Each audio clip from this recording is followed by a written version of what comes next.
সমকালীন বাংলাদেশের সবচেয়ে গুণী অভিনেত্রী কে, এমন প্রশ্নের জবাবে সবাই নিশ্চয়ই এক বাক্যে জয়া আহসানেরই নাম বলবেন। তবে জনপ্রিয়তার পাশাপাশি ভার্সেটাইল এই অভিনেত্রীকে প্রায়ই অন্য তারকাদের মতো ব্যক্তিগত জীবন নিয়ে প্রশ্নের উত্তর দিতে হয়। আর বিবাহ বিচ্ছেদের পর দীর্ঘদিন নতুন দাম্পত্যে না জড়ানোই বিয়ে সংসার নিয়ে জয়াকে ঘিরে ভক্তদের আগ্রহ অনেক। সম্প্রতি এই বিয়ে ও সংসার নিয়ে কথা বলেছেন জয়া আহসান, সেই কথা আমরা শুনবো। তার আগে আপনাদের কাছে অনুরোধ, আমাদের পার্শ্বচিত্র চ্যানেলটি সাবস্ক্রাইব করে আমাদের পাশে থাকুন, আমাদের উৎসাহিত করুন।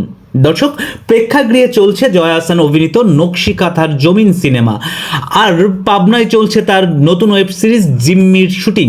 সিনেমা, সিরিজ, বিয়ে ও সংসার ভাবনা সহ নানা বিষয় নিয়ে সম্প্রতি সংবাদ মাধ্যম প্রথম আলোর সঙ্গে কথা বলেন জয়া।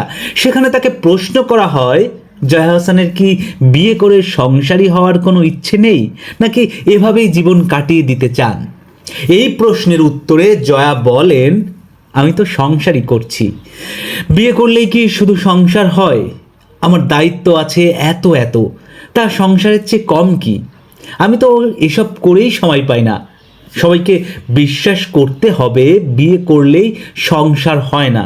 আমি তো বিয়ে করে সংসার করেছিলাম, সেটার স্বাদও আমি নিয়েছি। এখন এই সংসারটা করছি, এইটা মন্দ কি? এটা তো ভালো লাগছে আমার। যেহেতু এটাই বেশি ভালো লাগছে, আমি এই সংসারটাতে সাকসেসফুল। এরপর জয়া আরও বলেন, আমার 4টা 4 পেয়ে বাচ্চা, আমার মা, পরিবারের ভাই বোন, আমার গাছপালা, সব কিছু নিয়েই আমার সংসার। এরাই আমার সংসারের সব। বিয়ে করেও তো অনেকের ভেতর যোজন যোজন দূরত্ব থাকে, সেই অর্থে সেটাও কি সংসার তাহলে? যারা বিয়ে করে যোজন ক্রোশ দূরে থাকে মানসিকভাবে, সেটাই কি সংসার? মানুষকে দেখানোর জন্য ফটো ফ্রেম সংসার করে তো লাভ নেই। সংসার সত্যিকারভাবে কেউ যদি করে, সেটা তারা করুক, পৃথিবীতে দিয়ে যাওয়ার মতো কিছু করুক। আমি আমার মতো করে এভাবেই সংসার করছি, করব। দর্শক, জয়া তার জীবন নিয়ে যেভাবে সুখে থাকতে চান সেভাবেই থাকুন, সেই প্রত্যাশা আমাদের। আমরা তার কাছ থেকে ভালো ভালো সিনেমার অপেক্ষায় রইলাম।